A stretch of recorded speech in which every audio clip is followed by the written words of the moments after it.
welcome back to another episode of the Panther Pod. Today we are joined by a Chapman professor and also one of the moguls of entertainment, Dan Halsted. Dan, how are you doing today? Good, but I would debate the mogul term. Yeah? I don't know about that, but I think that people who run like studios for many years are moguls. I'm just somebody that's um, worked a long time in the entertainment industry and not died.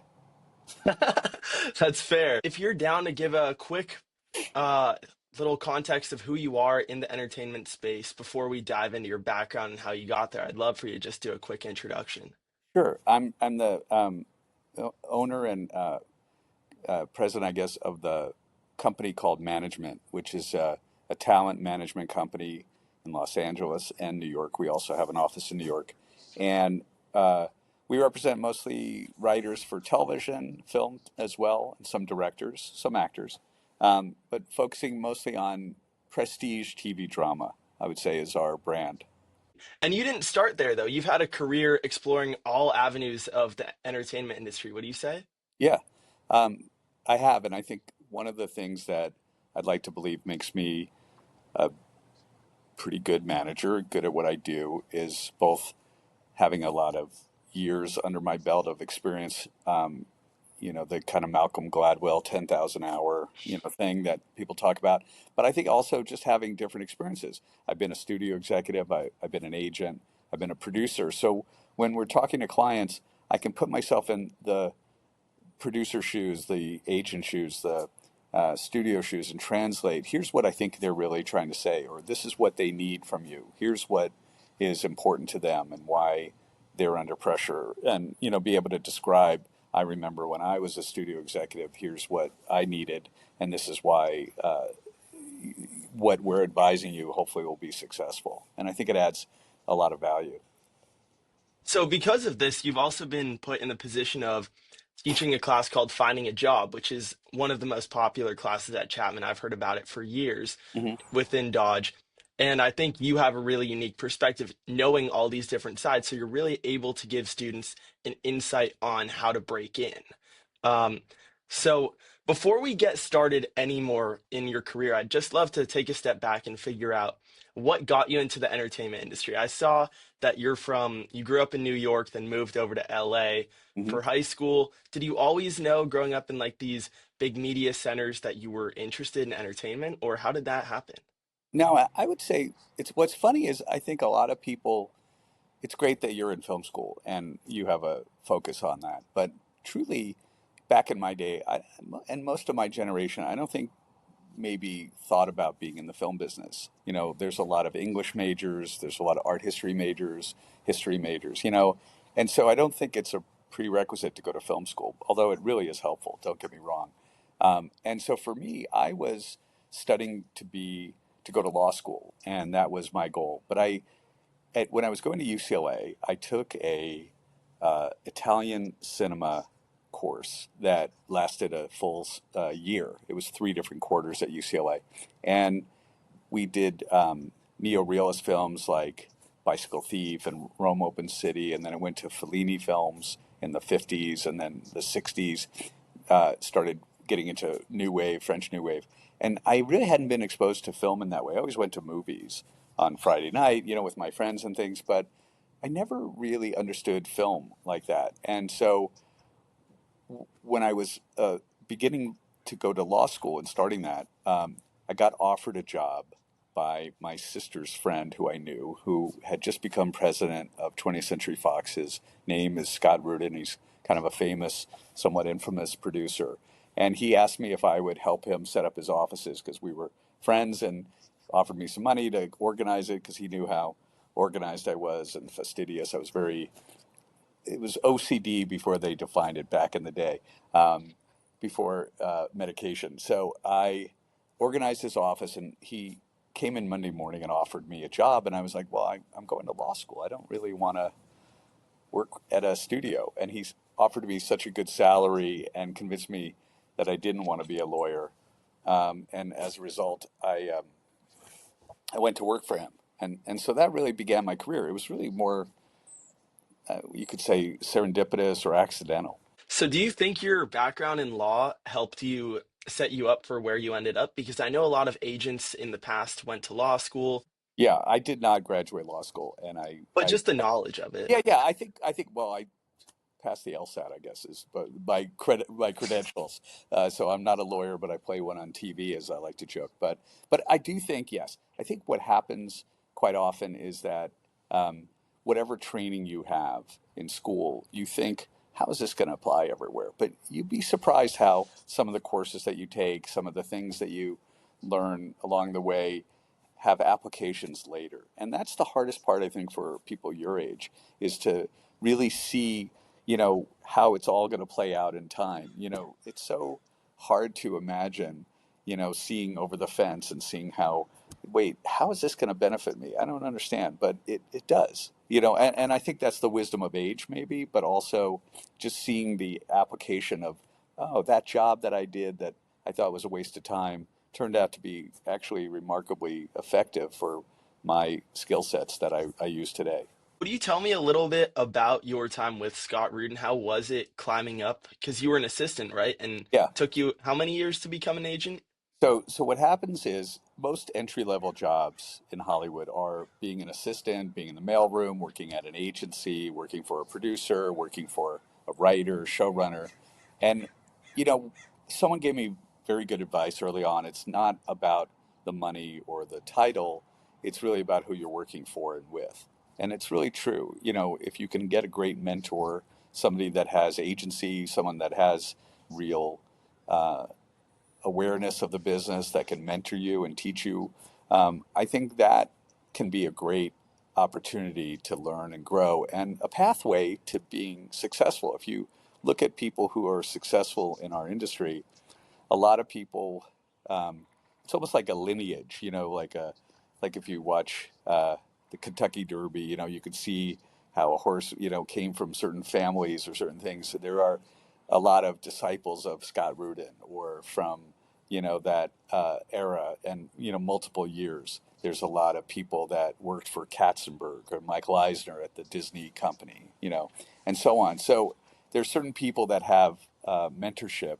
Scott was particularly challenging in a lot of ways. He's very demanding, very organized, kind of notorious. He got canceled a few years ago because of his bad behavior to his assistants. I never really experienced anything truly that bad when I was with him, but I could see how he, became, over time a bit of a reckless and abusive boss. But I enjoyed working for him. I learned a lot. I particularly learned how to read a script in a way that he did. So I developed my taste, I think, there as an assistant. I learned a lot of systems of being organized in terms of follow up with my phone list and my logs and getting back to people with material. A lot of the techniques I still use to this day, I learned as an assistant on his desk. And I think he had many good qualities in terms of uh, a work ethic, organizational skills, and um, a taste in a good way, a taste for quality writers that I still use today. So I can only look at that experience, even though there were days that were challenging, um, that that really shape who I am today. And I think what I put forth in the class, which I from being in the class, is that you really got to keep your head down for the first year and not be looking around and trying to network and meet friends and get to know other assistants at other companies, which I did. I got to know people who are running other companies to this day that were assistants when I was an assistant. And you start to develop a peer group. And then at about the 18-month, moment, you really are ready to get either promoted or you need to leave. And if there isn't a pathway to getting promoted at the place you're at, then you really should start thinking about where can I go. And at that point, there wasn't a pathway to being a studio executive for a variety of reasons, and I wasn't sure that's what I wanted to do. And I got offered being a young agent at what's now UTA, and I was I think the very first hire because it was just the two partners originally, and so I became an agent at the age of, I want to say I was like 25. How was that? it was fun. I mean, I was Yeah.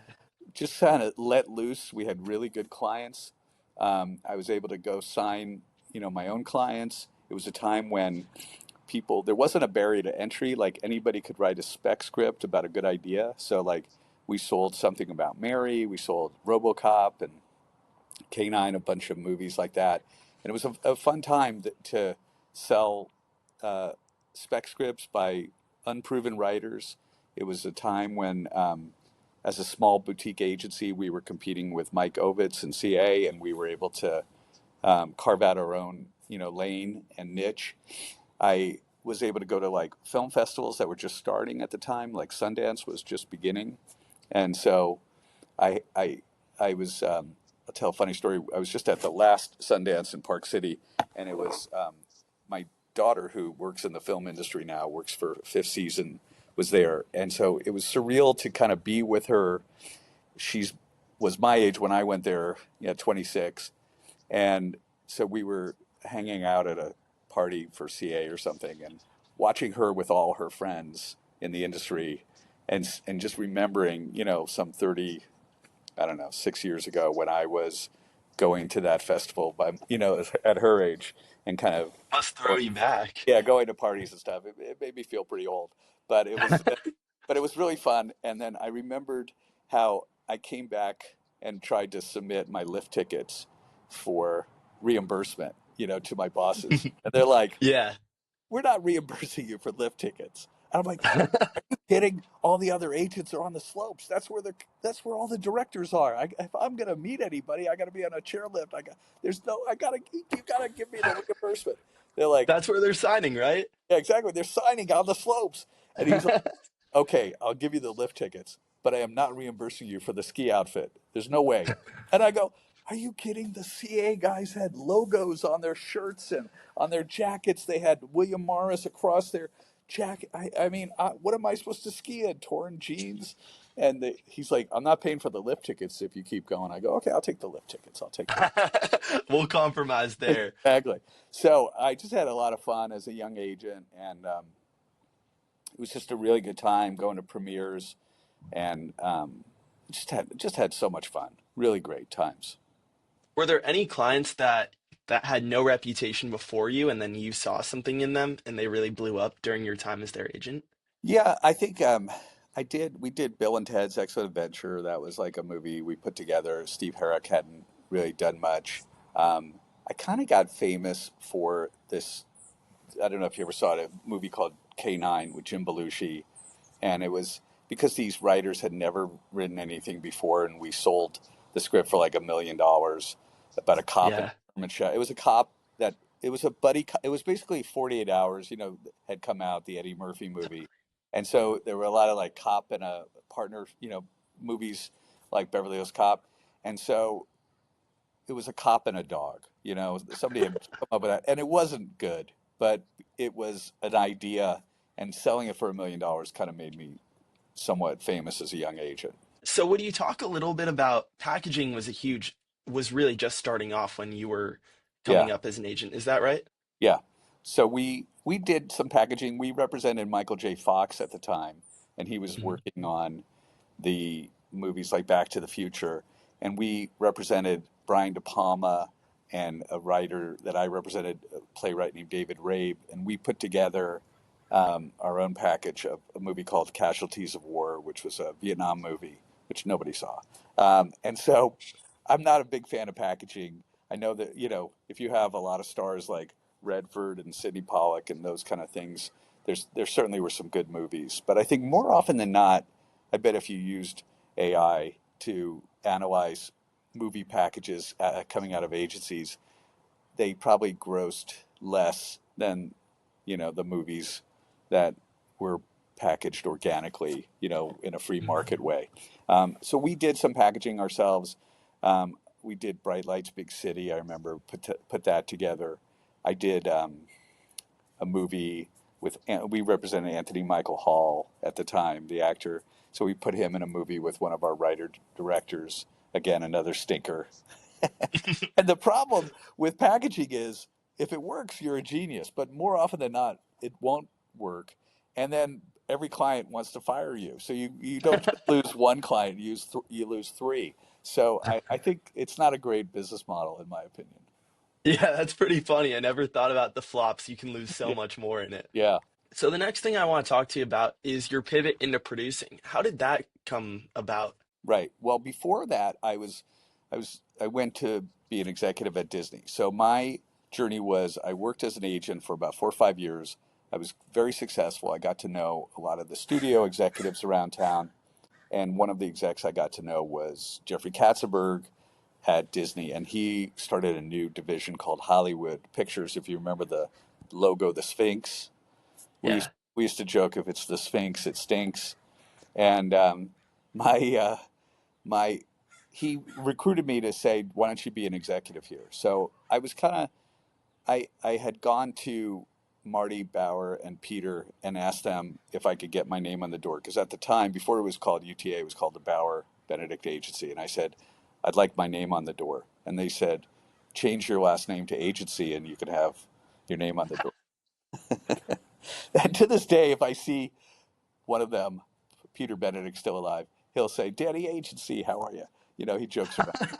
But That's funny. but I recognized I was not going to make partner anytime Right. soon, and so I was exploring being an executive, and I got offered the job to go to Disney, where I could be a senior executive, and I worked on such important cinema achievements like Encino Man and Son-in-Law, the Pauly Shore trilogy, and did Hand That Rocks the Cradle. Worked on uh, Joy Luck Club, and we did the Robert Redford movie, Quiz Show. We did a lot of really good films, and we made a lot of films. And what was great about being a studio executive, and I recommend it for anybody at some point in their career, was that I got to sit in marketing and distribution meetings. I got to sit in, production meetings, business affairs. I really learned kind of the how the sausage is made, and it was a great time at Disney to learn that. So it it also required me to button down a little bit from being a free ball agent where I was running around town, dating a lot of actresses or whatever. So I had to be very very buttoned down. That was also good for me, and I really enjoyed the experience. I'd go to the camera department, at lunch. I'd go to the wardrobe department on the studio lot, and just like really take people out and buy them lunch or coffee and try to really learn how they functioned. And I really went to grad school on the Disney lot. It was great time. And I took a lot of filmmakers out on the Disney credit card, and we went on a lot of retreats, and we had a lot of good times. In fact, one of the movies I later produced, I bought as an executive out of my own discretionary fund. They gave us discretionary funds to develop some movies or things, and I bought Virgin Suicides, the book, No way. at when I worked at Disney to try to develop it as if that would be a Disney movie. But they let us do whatever we wanted with it to be a little more. So you could buy the IP for yourself? Yeah, for as an executive. I see. And then when I left, I asked if I could take it with me as a producer, and they said yeah. So Was that normal at the time, or were you no, pretty I don't lucky? think you would ever get to do that now. Would you talk a little bit about the Virgin Suicides? Was that the first film you produced? No, it wasn't. So I was working at Disney, and Yeah. they brought in Michael Linton, who's a great guy, to be president above me and another executive.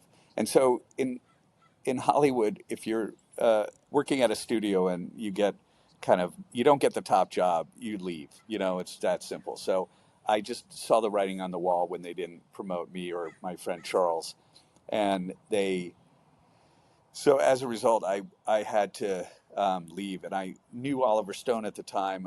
He had done Joy Luck Club for me. We were going to develop the movie version of Evita together, and um, I made him realize we could start a company together, a production company, and I thought it'd be really fun. I really admired his movies. I loved JFK. I loved Wall Street movies of that Platoon, obviously Salvador. So we really hit it off, and we started this company. And the first movie I produced with him was Nixon, and I remember Yeah. like sitting on the set of Nixon, where we were in the Lincoln Memorial scene, and he turned to me next to the monitor. We were sitting in the chairs, watching filming, and he's like, "What do you think of that?" And I go, "What do I think?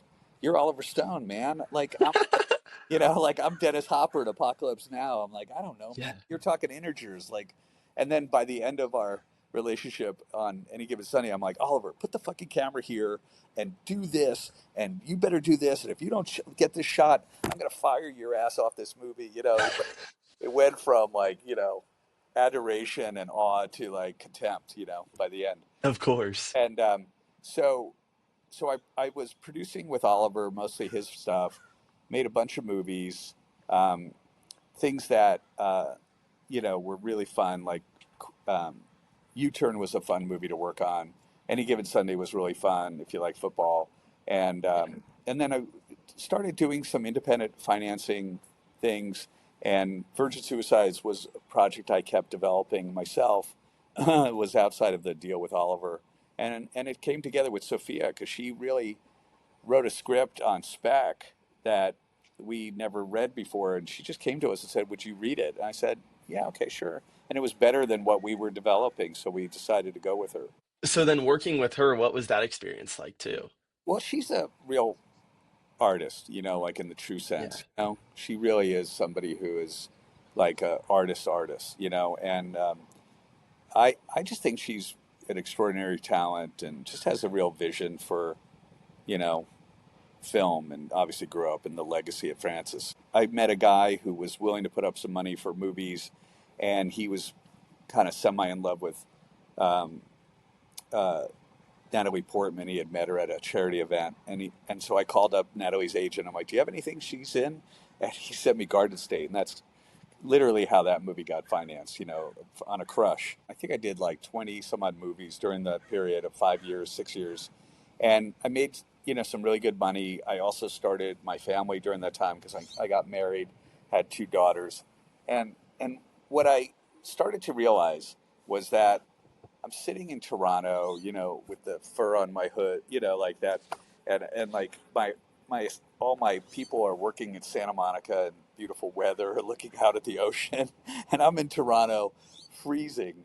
My wife is like pushing a double stroller through the snow, and I'm like, the mini bar is my best friend, and I'm like, this just doesn't end well, and I just thought if I could produce and never have to go to set, if I could.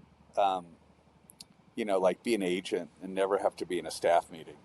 And I was like, I'll be a manager. That's how it came about. So at the time there wasn't a lot of managers um, competing like there is now. Um, there were a lot of playwrights who were starting to write for television shows like Six Feet Under and The Sopranos and Mad Men.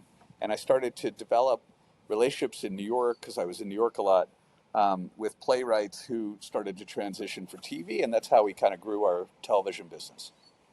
For sure. So one thing I want to go back on is just breaking down, as you were saying, that it wasn't really sustainable being a producer when you had a family. I'd love to hear you quickly break down a little bit about the work-life balance, what the lifestyles are like for each one of these three different positions. Yeah, I think that's a good question. I mean, the I think you can find work-life balance in any of these positions. So, Yeah. it's really about how I think it's so much about your perception and what perception you come up with in your head, because there's plenty of producers that have long marriages and great families. But I do think it takes a toll being on location. It's Yeah. like any remote job. So I think that one of the things that I always stressed early in my life, and I think it was a function of actually growing up in LA and having friends outside of the industry, and also um, being uh, dating people who were outside of the industry because I dated like a painter for a long time who I would go to art openings and be in her world more than mine sometimes. And so I remember there was a weekend when I was a young agent and I was dating this painter, and we were at this breakfast place in Hollywood that a lot of people go to, and I saw some of my peers having breakfast together, and I thought, oh, I really should be at that table on Saturday morning. I what am I doing with these artists, here? like I should be networking and talking about what scripts are hot and da da da da. And it was really funny because some years later, my friend who was at that table said to me, "You know, I remember that day you were at that table with those crazy artists with the paint in their hair and all that. And I wish I was at your table and not at our table." You know, so I think it's so funny, like wherever it's the Hollywood disease of like, no matter what party you're at, there's a better one, you know, that you're not invited to. And there's always going to be that human condition of like, I wish I had more, you know, or different. But, but I will say that you know, always finding a way to exercise, always finding a way to, you know, meditate. Or I wound up spending a lot of time in India, of all things. You know, I got kind of uh, interested in more Eastern meditation practices. And I've been to India maybe 20, 25 times, you know, in the last, you know, 30 years. And so for me, I find that, you know, having off ramps that let you realize that Hollywood isn't the end all and that it isn't um, only it's not the only, you know, thing to focus on, and that, you know, there's a lot of like Marcus Aurelius, you know, meditation stuff that you can follow of like all the worrying in the world isn't going to change anything, you know, type of stuff. And so I find that um, having perspective on things, you know, being able to, I may not be able to control what's happening around me with that movie or that deal or whatever, but I can certainly control my perspective on it or my perception of it. You know, I can control how I perceive things. I can't control maybe the events, but I can control how I perceive it, and that's really served me well and gives me, you know, some longevity. And I do think it isn't how long you know how fast you get ahead in this business. It's kind of how long you stay. You know, that was something taught to me early on, and I really believe that I'm 40 years in the industry and still, you know, making good money and trying to give something back with the class at Chapman. But I really find that I'm I'm able to uh, look at my whole career now and see all the, you know, ups and downs and have um, perspective on it in, I think, a positive way. The main things that we talk about in our class about how to have a good resume, how to have a cover letter. I really liked also what you've talked about in our class about using AI to optimize your cover letter, and applying for jobs is really time consuming. So just figuring out how to integrate that Yeah. So with AI. yeah. So one of the goals of this class was I feel like film schools very effectively teach film theory. They teach production, you know, and that's a wonderful thing. But one thing I thought was lacking is almost like vocational training, you know, like they're not training people how to be plumbers and electricians, you know. And I think so many people are getting these entry level jobs out of film school and they really are unprepared, you know, for what the job market expects of them. So one of the things that I thought would be helpful is to share my experience as somebody who's hired, you know, hundreds of people over the years, to tell them like what we on the other side of hiring are looking for. And so one of the things that I really focus on is how do you tell a story? And we focus on, you know, why are you in the industry, right? That's the first question we ask. Like, why? Why do you want to do this? And it really has to be something like, I love film, or I love this, and I can't do anything else. I don't have a choice. I have to do this, right? And then it gets to, well, where do you want to work? You know, where do you want to work, at a studio or an agency or a production company or a writing, you know, room, or what is it? And then it's like, well, who at that where do you want to work for? Do you want to work for a TV agent, a talent agent at CA, or, you know, a digital agent, so on. And then we get very specific about like, well, how do I get the job? Like, what do I do? You know, and then we talk about like when you get the job, how do you succeed, and what do you do in the job to succeed, and how long do you wait till you try to get promoted, and so on. So we cover it pretty quickly in, you know, the 7 weeks, but the goal is to just give more awareness to practical things like how do I tell a story in the cover letter? And one of the things that we worked on in class was um, drawing from your own personal narrative. You know, there's one girl from like South Dakota, or somebody's from the Mississippi Delta. You know, how do you put that front and talk about that in a way and integrate it into what you're applying for. So, I do this, this, and this in my personal life. And as a result, that's why I'm drawn to Lionsgate, right? Or something like that. So we're trying to tell a story that makes somebody on the other side say, oh, okay, light bulb. Yeah, this person is bringing some awareness, some thought to why there would be a good fit here. Because that's what we're all trying to figure out is how do you make somebody a good fit on the team? And then we talked a lot about resumes. We talked about interviewing now. We're talking about, what to do to succeed in each job, what a phone list looks like. You'll see next few weeks, like what is the logs, some of the practical narratives of what that looks like. And all that stuff just makes, for, hopefully when you apply for these jobs that you're saying, look, I kind of know what to expect a little bit, because I interned or I had a class that gave me some real vocational training in this, and it, gives me a leg up on, maybe some of the other people that are um, applying for the job. For sure.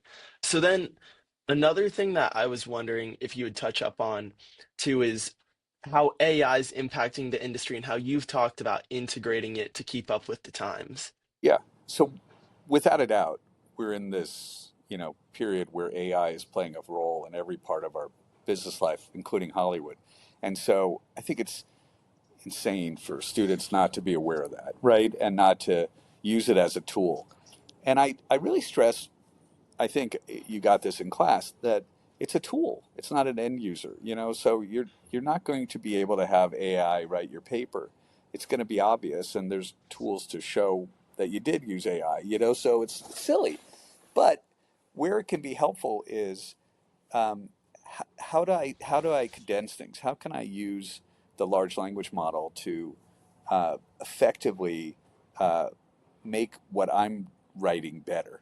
And then how can I Right. practice interviewing with it? When I talk about, questions, let's say if I'm going to meet with Tim Burton, asking AI, what are some questions that if I'm being interviewed by Tim Burton, you should answer? What are the things as a research tool? I've used it when I'm trying to assign a new client. Like, what kinds of things are good questions to ask? And maybe it'll throw out 10 questions, and nine of them will be bad, but one will be kind of a kernel of something. So it's on me to be able to take all of the kind of raw data that it provides and use it. It's very helpful in kind of rewriting things in a certain style. Um, I think because a lot of resumes and cover letters are being scanned by AI, you know, there's a way to try to use that and ask AI to say, like, if you were scanning this, for a resume, what would pop for you? What are the things? So I think it's just about using the information. And then For sure. almost like you're the CEO, you have to make the final decisions on everything. But using AI as like a board of directors. You've seen the entertainment industry evolve a lot and change over your career. Do you think that this is just one more change, or do you see this really being the biggest change that we've ever seen within the entertainment industry? Yeah, I think AI. Well, look, there's always been disruption. I mean, people said television was going to change everything for movies, and it did a little. Then it was going to be DVDs and the VCR. Was going to change things, and it did. And then there's been lots of other technology over the years. So I think it certainly is a disruption, and I think lots of job loss will happen as a result of AI, particularly in the more technical fields. I think when you look at a movie that's like a Marvel movie and you see 1,000 people who worked on, there's so much that can be done digitally now that will costs will come down and jobs are going to get you know sh- really tweaked. So there's no question there'll be some changes, but I think that's always been the case. And I'd like to believe, maybe naively, that it's still a business of ideas. That we're all Yeah. ripped away from something great. And I've been involved in like Moonlight and Jojo Rabbit and some really good films in my career. And it's all about. I think it's still about material. I think it's still about good ideas. I don't think AI can write Jojo Rabbit, because it Yeah. will give you the most predictive outcomes, as an LLM. It won't take Right. those kind of risks, you know. So I think we're still a ways away from AGI, pushing all the Yeah. nuclear weapons and destroying us.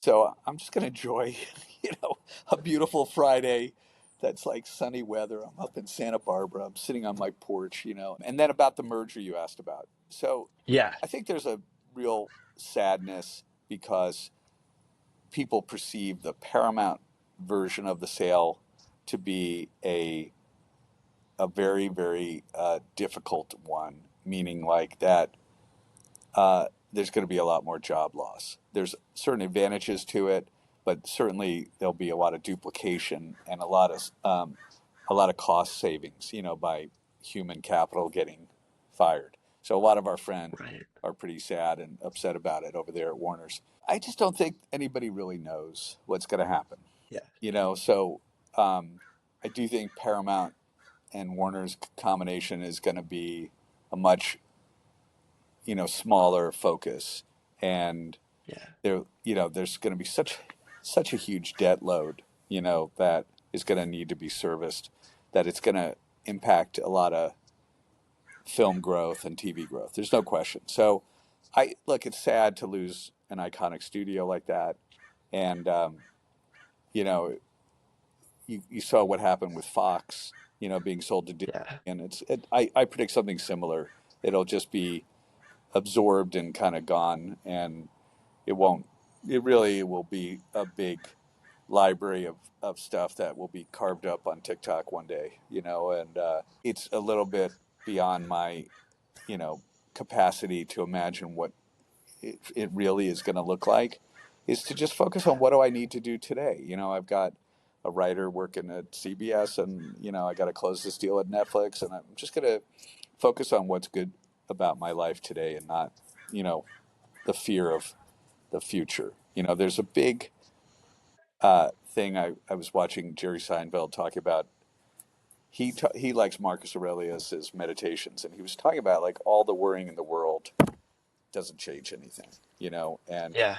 you really have to focus on what you can control. And again, it's how I perceive things. Going back to that mantra. For sure. Well, thank you so much, Dan. Yeah, I really appreciate your yeah. time and have a great time in You Santa too. Barbara.